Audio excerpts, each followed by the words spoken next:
நாம் தமிழர் தான் கையில் வச்சுருந்த யங்ஸ்டர்ஸ் ஓட்டு கொஞ்சம் டேமேஜ் ஆயிருக்கு.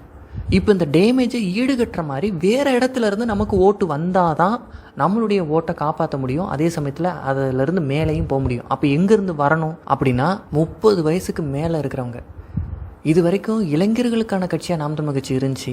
ஆனால் இனிமேல் இந்த கட்சியை காப்பாற்ற போகிறது இளைஞர்கள் மட்டுமல்ல, 30 வயசுக்கு மேலே 40 வயசுக்கு மேலே இருக்கிறவங்க. அண்ணன் சீமான ஒவ்வொரு இடத்தையா தேடி தேடி போய் பேசினப்போ அதை காது கொடுத்து கேட்டவங்க திருந்தி ஒரு வேளை ஆதரவை கொடுத்துருந்தாங்கன்னா நமக்கு இழப்பு எதுவும் இல்லாமல் நம்ம தப்பிச்சிடலாம். அது போக அன்னை தேர்தலுக்கு முன்னாடியே ஓராண்டுக்கு முன்னாடியே இஸ்லாமியர்களை சந்தித்து ஆதரவு கேட்டார். ஒவ்வொரு ஜமாத்தாக போய் முக்கியஸ்தர்களை சந்தித்து இஸ்லாமியர்கள்கிட்ட என் மேலே இருக்கக்கூடிய விமர்சனத்தை நீங்கள் முன்வைங்க, நான் உங்களுக்கு தகுந்த பதில் கொடுக்குறேன்னு ஒவ்வொன்றுக்கும் விளக்கம் கொடுத்து நம்பிக்கையை விதைச்சி இஸ்லாமியர்கள்கிட்ட ஆதரவை கேட்டிருந்தார். அதே மாதிரி கிறிஸ்தவர்கள் அத்தனை கத்தோலிக்க பாதிரிமார்களையும் கூப்பிட்டு பேசி ஆதரவு திரட்டியிருந்தார். இது ஒரு வேலை செஞ்சுருந்தாலும் நாம் நம்மளுடைய வாக்கு சதத்தை தக்க வச்சு மேலே ஜம்ப் ஆகிறதுக்கு வாய்ப்பு இருக்குது. பட்டியலின சமூக மக்கள் பெரும்பாலும் நம்மளை ஆதரிக்கிறாங்க. குறிப்பாக தேவேந்திரகுல வேளாளர்கள் பெரும்பாலும் ஆதரிக்கிறாங்க.